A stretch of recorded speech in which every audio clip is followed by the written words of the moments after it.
muslimat yang dirahmati. Kisah Qabil dan Habil, tajuk cerita saya. Dua larangan disantap mereka akibat hasutan iblis durjana. Adam dan Hawa tercampak ke dunia, maka bermula tamadun manusia. Setiap kali Hawa melahirkan Zuriat, beliau dikurniakan dua pasang anak kembar, Qabil dan Ikrimah, Habil dan Labuda. Ya sahabat, anak adalah anugerah Allah. Bentuklah mereka menjadi insan cemerlang, selaras dengan program Pemata Pintar yang dinaungi oleh Datin Sri Rosmah Mansur. Firman Allah dalam surah Al-Maidah ayat 27. A'udzu billahi minasy syaithanir rajim. Watlu 'alaihim naba'a bani Adam bil haqq. Mafhumnya, ceritakanlah kepada mereka kisah kedua putera Adam, yakni Habil dan Qabil, menurut yang sebenarnya. Sidang hadirin, seiring dengan fitrah manusia, timbullah rasa keinginan untuk hidup bersama. Qabil berusaha sebagai petani, Habil pula peternak berjaya. Ilham turun dari Ilahi, kembar bersilang jodoh mereka. Namun kawan-kawan, Qabil tetap menentang sekeras-kerasnya kerana taksub akan kejeritaan saudara kembarnya, Ikrimah.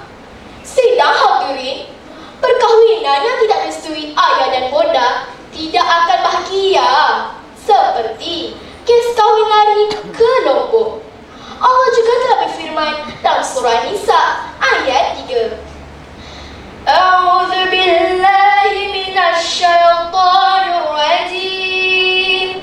Wa in khiftum alla tuqsitu fil yatama fankihu ma taba lakum minan nisa'i mathna wa thulatha wa ruba'. Wa in khiftum alla ta'dilu fawahidatan aw ma malakat aymanukum dzalika adna alla ta'ulu. Maksudnya, jika kamu takut tidak berlaku adil terhadap perempuan yatim yang telah kamu kawini, maka kawinilah mana-mana perempuan lain, 2, 3 atau 4. Kemudian, jika kamu takut tidak berlaku adil, maka kawinlah seorang saja. Ia adalah lebih baik mencegah daripada melakukan kezaliman. Hadirin hadirat, untuk menjernihkan keadaan, kedua-dua putera Adam telah diminta melakukan korban. Barang siapa korbannya diterima Allah, dia berhak mengawini Ikrimah. Habil membawa seekor domba, gemuk dan sihat cukup sifatnya. Qabil membawa hasil taninya, tidak bermutu sifat piawaiannya. Tahukah sahabat sekalian, ketulusan dalam beribadah mendapat keberkatan. Pengorbanan rakyat Malaysia membantu masa gempa bumi di Indonesia patut dipuji dan dihargai. Firman Allah dalam surah Al-Maidah ayat 27. A'udzu billahi minasy syaithanir rajim. Idz qarraba qurbanan fatuqabbala min ahadihima. Maksudnya, ketika mereka mempersembahkan korban untuk mendampingi Allah, lalu diterima korban salah seorang daripadanya. Para sahabat nak tahu apa yang terjadi seterusnya? Nak tahu ke tak nak ni? Macam tak nak tahu aja. Nak tahu tak apa yang terjadi seterusnya? Tiba-tiba, turun api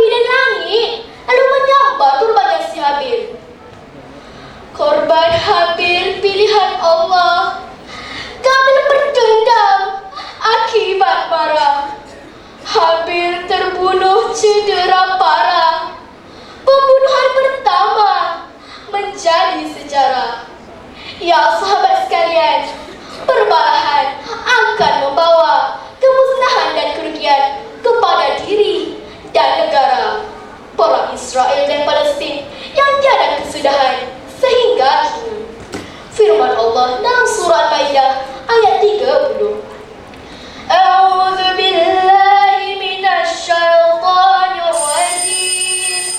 Fatawa'at lahu nafsuhu qatla akhihi faqatala fa'asbaha minal khasirin.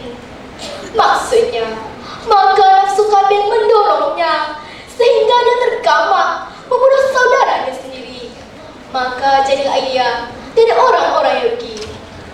Sidang hadirin yang saya kasihi sekalian, Kabil termenung kebingungan. Tiada pengetahuan dalam urusan pengkebumian adiknya. Tiba-tiba gagak diutus jadi panduan. Seekor terbunuh dalam perkelahian digoreng tanah untuk pengkebumian. Kabil melihat penuh penyesalan. Ingatlah sahabat sekalian, menyempurnakan pengkebumian adalah fardu kifayah. Pada hari ini, kes pembuangan bayi semakin menjadi-jadi. Firman Allah dalam surah Al-Maidah ayat 31. A'udzu billahi minasy syaithanir rajim. Fab'asallahu ghuraban yabhathu fil ard liyuriyahu kaifa yuwari sawata akhi. Maksudnya, Allah telah mengutus seekor burung gagak lalu menyuruhnya mengorek-ngorek di bumi supaya diperlihatkan kepada Kabil cara-cara menembus mayat saudaranya. Wahai teman, hadirin sekalian, berkorbanlah dengan penuh keikhlasan, bertakwa pada Allah jadi amalan. Jika niat yang baik, syurga balasan. Kesimpulan daripada kisah Kabil dan Habil ialah sifat cemburu dan iri hati boleh merosakkan diri kita sebagai muslim sejati. Sekian.